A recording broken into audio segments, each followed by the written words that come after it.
Bonjour chers abonnés, merci de rester connectés et de faire booster notre chaîne. Aujourd'hui, nous abordons un thème d'actualité qui défraie la chronique et fait les choux gras de la presse.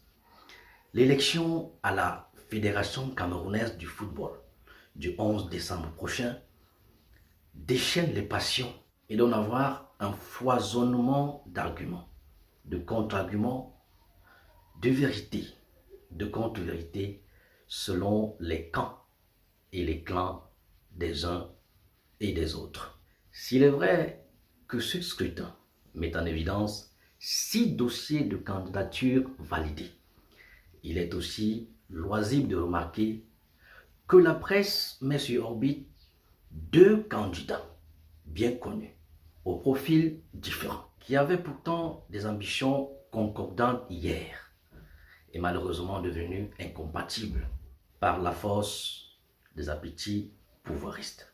Il s'agit d'un côté de Seydou Mbumbu Njoya, président en exercice de la Fédération camerounaise de football, et de l'autre côté du goléador camerounais, non moins ancien capitaine des Lions indomptables du Cameroun, Samuel Eto'o. Les 2 candidats déploient des stratégies dans leurs différents états-majors, entre campagne de proximité et communication de souveraineté, tout y passe. Seulement, le candidat Seydou semble très serein et donne l'impression d'avoir compris que la Fédération camerounaise de football n'est qu'une association fédérative qui a une structuration et obéit à un mode de scrutin largement différent d'une élection populaire. 76 délégués constituent le corps électoral et c'est à eux que reviendra la lourde responsabilité de choisir les dirigeants de l'instance fêtière de notre football. Ah bien, l'opération de séduction est donc exclusive à cet électorat. De l'autre côté, c'est du ramdam médiatique, la mobilisation populaire, comme quoi Samuel Eto'o, meilleur joueur africain.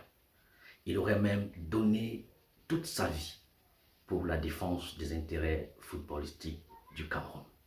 Il est donc ce candidat naturel qui a un entre-gens planétaire et son magistère pourrait démultiplier les investisseurs. Il est ce messie qui aurait un plan Marshall pour le redressement du football camerounais. Eh bien, à ce titre, il bénéficie d'un soutien populaire incontestable. Les fanatiques qui animent des caravanes appellent même à une nomination pure et simple de leur idole. Mais suffit-il d'avoir été footballeur de haut niveau pour devenir président de la Fédération camerounaise de football? Samuel a-t-il le profil de l'emploi? La Fédération camerounaise de football a-t-elle besoin du stade d'envergure internationale ou d'un manager de qualité qui permettra au football camerounais de décoller?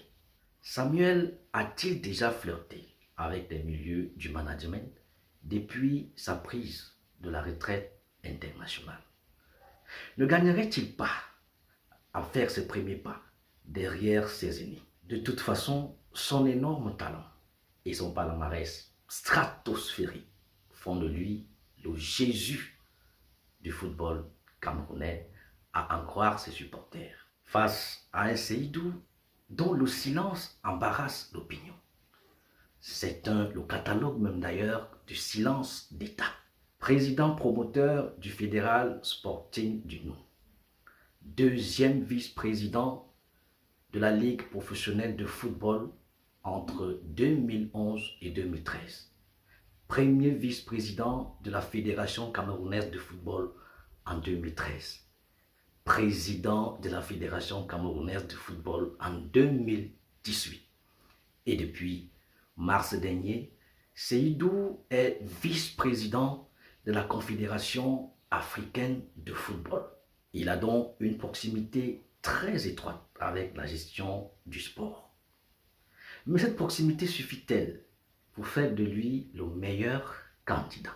A-t-il un bilan satisfaisant dans la gestion des affaires du football?